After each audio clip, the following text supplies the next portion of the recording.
It's a Thursday afternoon and Marcus is standing in the school parking lot with the engine running, watching the digits on the gas pump climb past $60 for a car he's still paying off in 31 more months. His phone buzzes. It's an email from HR with the subject line, Organizational Restructuring Department Update. He doesn't open it. Not yet. He just sits there with his hand still on the pump handle, doing a very fast, very quiet kind of math that has nothing to do with gas mileage 4 miles away. Priya gets the exact same email. She reads it standing in her kitchen, finishes her coffee, and starts making a grocery list, not because she isn't worried. She's plenty worried. But worry for Priya doesn't come with a countdown clock attached to it. Marcus and Priya have almost identical household incomes. Similar houses, 3 streets apart, bought the same year, 2 kids each. Same private preschool. If you looked at their tax returns side by side, you'd assume they were living the same life. One of them is about to lose everything they've built in about 4 months. The other one is going to be mildly inconvenienced for a while, and then completely fine. The difference between those two outcomes isn't visible anywhere on the outside of either house. My name is Horizon, and today we're talking about the people who look the most financially secure in America and are, quietly, one bad quarter away from the whole thing coming down. Quick disclaimer: I'm not a financial advisor, and this isn't financial advice. Comfortable is not the same thing as safe. More than a third of American households could not cover a $400 emergency expense. With cash, there's a term for this that I think is more useful than living paycheck to paycheck. It's fragile affluence, the specific condition of having a lifestyle that requires everything to keep going exactly right with zero acceptable margin for the world doing what the world occasionally does, which is go wrong. Marcus and his wife make a combined $210,000 except dollars. When you actually open up his household the way you'd open a car hood, a mortgage, size to what the bank said he qualified for. Not what left him breathing room. 2 car payments.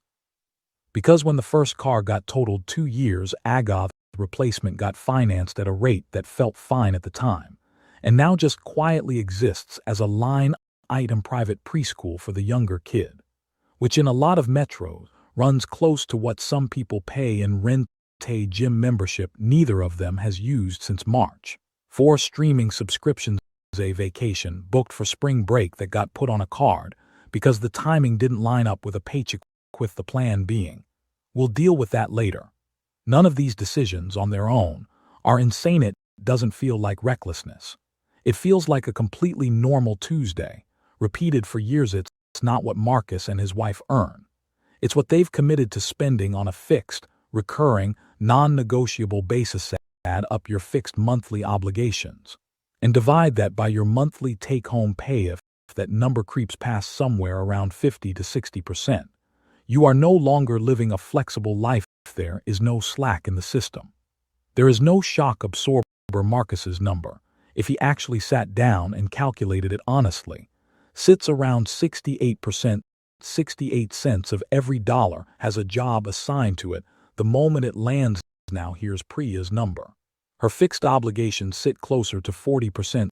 3 years ago, before any of this became urgent, they did something almost embarrassingly boring. If one of our 2 incomes disappeared tomorrow, for 6 months, could the other income alone keep this house standing? They didn't panic and sell the house.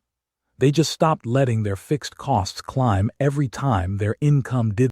They kept the older car an extra 3 years. They picked the cheaper preschool that was still perfectly good.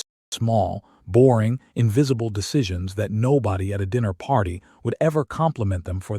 That's the entire difference. Not income, not intelligence, not luck. Exactly, it's the percentage of the month that's already promised away before it starts. This trap is so specifically dangerous for people who make good money. Lifestyle creep shows up in basically every story like this one. You get a raise. You feel like you've earned an upgrade because you have the nicer apartment, the nicer car, the occasional nice dinner that stops feeling occasional. His spending rose exactly as fast as his income did. Dollar for dollar, his entire financial life is running with a fuel gauge that never goes above empty. The higher your income climbs, the more your lifestyle tends to expand into things that come with contracts attached. Renters can downsize in 30 days. Homeowners with a mortgage can't. A gym membership can be canceled with an email. A private school enrollment mid-year cannot. Marcus isn't just spending money. He's spending money he's promised to keep spending, on a schedule. For years, say Marcus gets laid off. Standard severance might be somewhere around 8 to 12 weeks of pay. Let's be generous and say 10 weeks. Against a household running at that level of fixed commitment doesn't buy him 10 weeks of breathing room. It buys him something closer to 4 or 5 weeks of actual peace. Before the math turns hostile, his spending doesn't pause just because his paycheck did. Job searches under financial pressure tend to produce worse outcomes, not better ones. When you're calm and have runway, you can be selective. I take whatever comes first, even if it pays less. Even if it's a step backward. Financial fragility doesn't just create stress. It actively makes the underlying problem worse.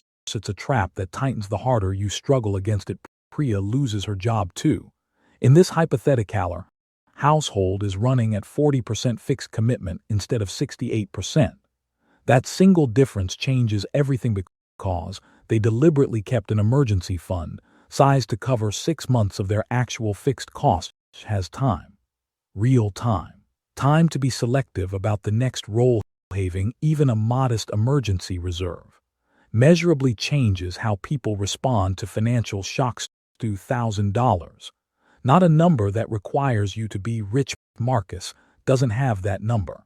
Every dollar that could have become that number instead became a car payment. It feels like sitting in a gas station parking lot doing math. You don't want to be doing. Smiling through a work happy hour 2 days after the layoff email. Landed doing the math on the open bar tab in your head, while everyone else is just having a nice time opening the banking app at 1 a.m. and closing it again without doing anything. Telling your kid, in the calmest voice you can manage, that summer camp this year is going to look a little different. Watching them accept it without understanding what it cost you to say that sentence. Anybody around Marcus knows to be gentle with him, because from the outside, he still looks completely fine. He's not allowed to fall apart at the school pickup line. I thought they had it together.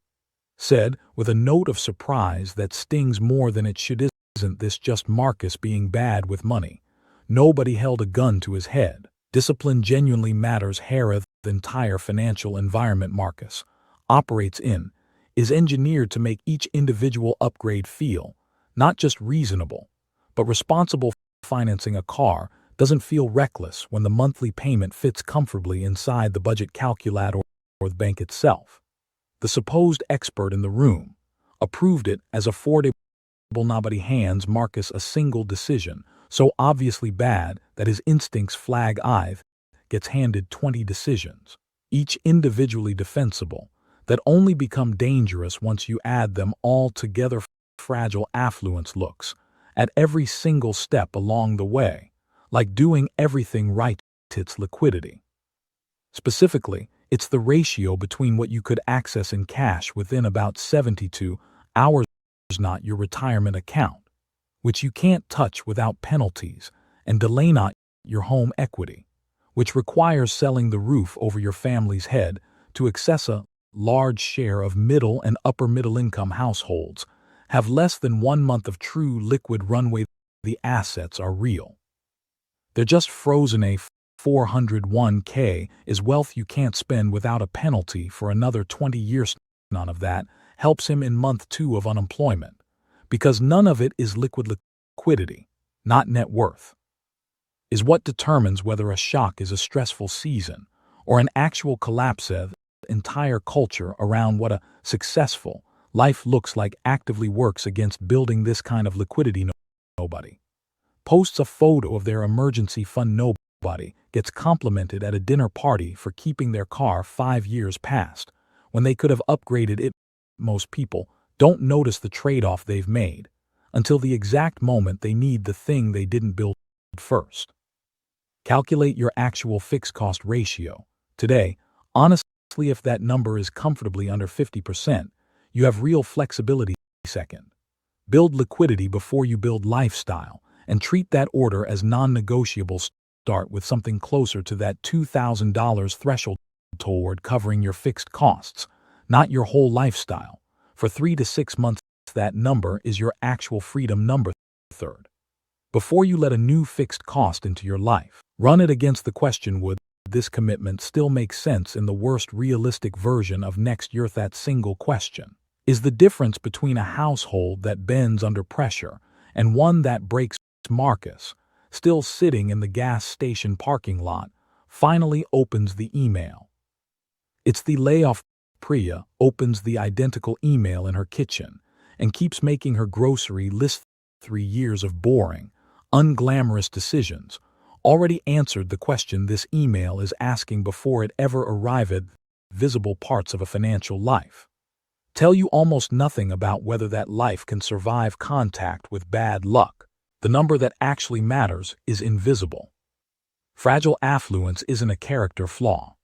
It's what happens when a genuinely good income runs face first into a culture that rewards every visible upgrade. This is one of the very few things in your financial life you actually get to choose, starting with the next dollar. The boring, invisible, completely unglamorous decision of how much of this month you've already promised away. That's the number nobody circles for you. You have to circle it yourself.